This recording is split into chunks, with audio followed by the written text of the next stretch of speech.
Alright guys, I am in Las Vegas, or Henderson actually. I know a few people from Henderson and they like to make the distinction that they're from Henderson and not Las Vegas, so whatever, I'm in Henderson. And I spent last night on the shore of Lake Mead. It rained, of course. That seems to be a theme for this trip. Very cold weather and rain. I just went to Walmart to pick up a few things, including some pie, because I wanted some pie. And I also spent a couple hours at Starbucks this morning getting some work done. I'm gonna head now into, I'm gonna head south of here toward the Laughlin Bullhead City area. And I'm gonna camp in the mountains near there.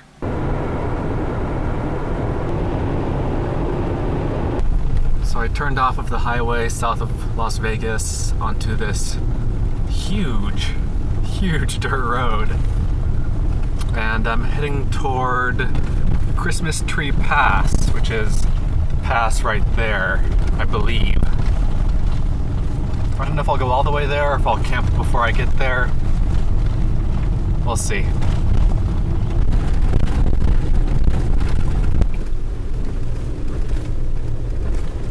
So this area is called Christmas Tree Pass, and a lot people have decorated a lot of the trees up here, these evergreen trees, like Christmas trees, which is kind of funny.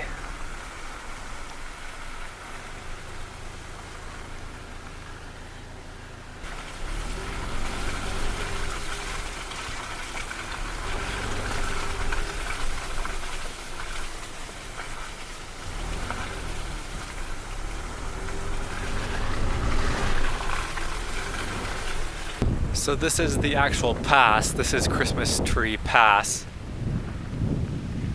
I wanted to drive to the actual pass itself just to see if I could see if there were any good views off the other side. There aren't really. Maybe if I went a little bit further, but again, lots of Christmas trees here. I'm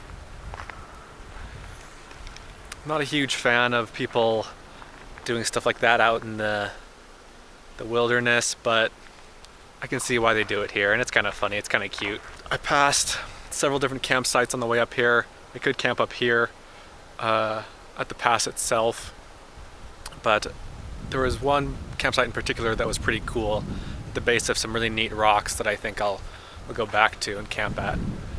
And it is cold up here. I don't know what the elevation is, but the thermometer in my car says 45 degrees. It'll probably be pretty chilly tonight.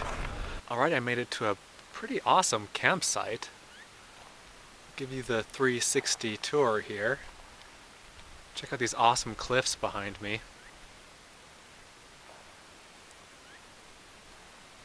I know that there is rock climbing on these cliffs, which is pretty neat. You guys know I'm a big rock climber. But yeah, I'm a little bit before the pass, I guess a little bit west of the pass itself. Really pretty area. If you couldn't tell, I'm a mountain person, so I like to camp up in the mountains, even if that does mean it'll be a little bit colder, but I sleep well in the cold. You know, I've got a sleeping bag, or I've got a couple sleeping bags with me, actually. I've got a blanket, a sheet, I've got all sorts of warm clothing and bedding, so the cold isn't a problem from that standpoint. There is some shooting stuff here, of course, some target practice items.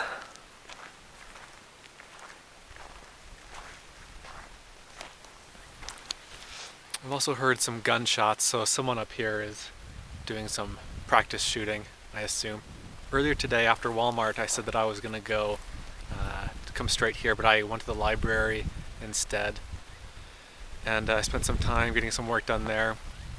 I found that Starbucks by far has the best Wi-Fi, the fastest Wi-Fi of any place you can go on the road, as far as like restaurants and things like that go. But it's not a super comfortable place. You know, the chairs are never very comfortable, and there are a lot of people running around. It's busy.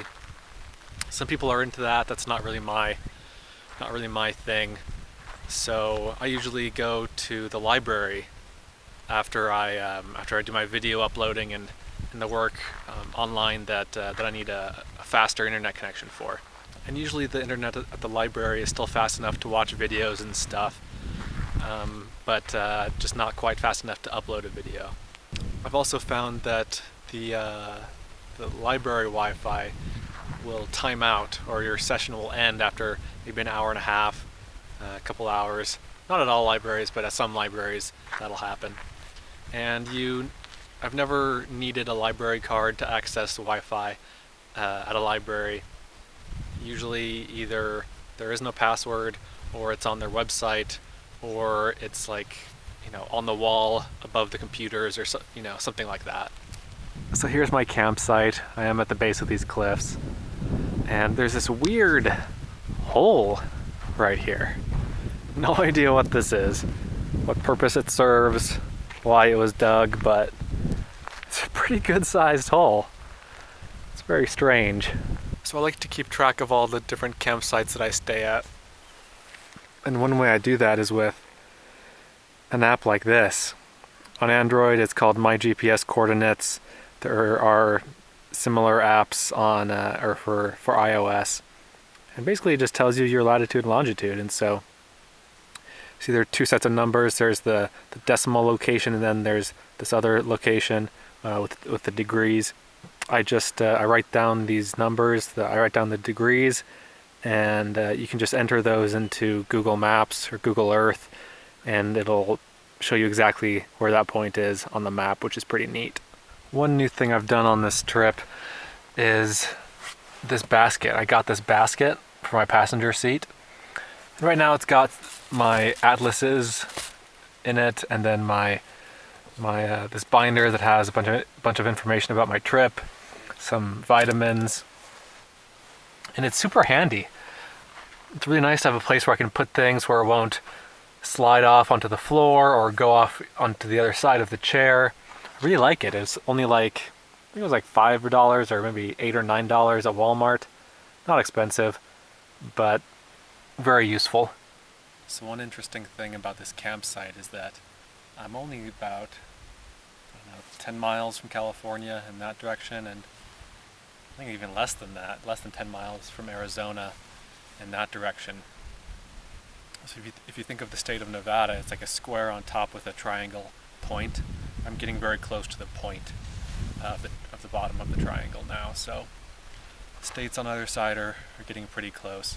I'm heading down to the southernmost tip of the point tomorrow to Laughlin, Nevada. I'm actually going to get a hotel there for a couple of nights because I'm gross and I want to take a shower and sleep in a nice bed, but also the main reason is that I need to get some work done, and so I'll hole up in a hotel for a couple of days and just work away on my laptop for the whole time. And it's super cheap. Hotels in Nevada are super cheap during the week. The hotel I'm getting in Laughlin, it's a 3-star hotel, $25 a night, and that includes all taxes. That does not include Wi-Fi. I'll probably end up paying another $10 a night for Wi-Fi, or I could just go to Starbucks all day or to the library. I don't know, but can you believe that? $25 a night for a hotel. The hotel is right on the Colorado River, looking over at Arizona. It's a casino hotel, so the idea is that you go there lured by the cheap room rates, and then you spend a lot of money at the restaurants and casino and everything. I have no interest in gambling, and so I won't be doing that. I probably won't eat at their restaurants. Maybe I'll see what they're like, but yeah, $25 a night.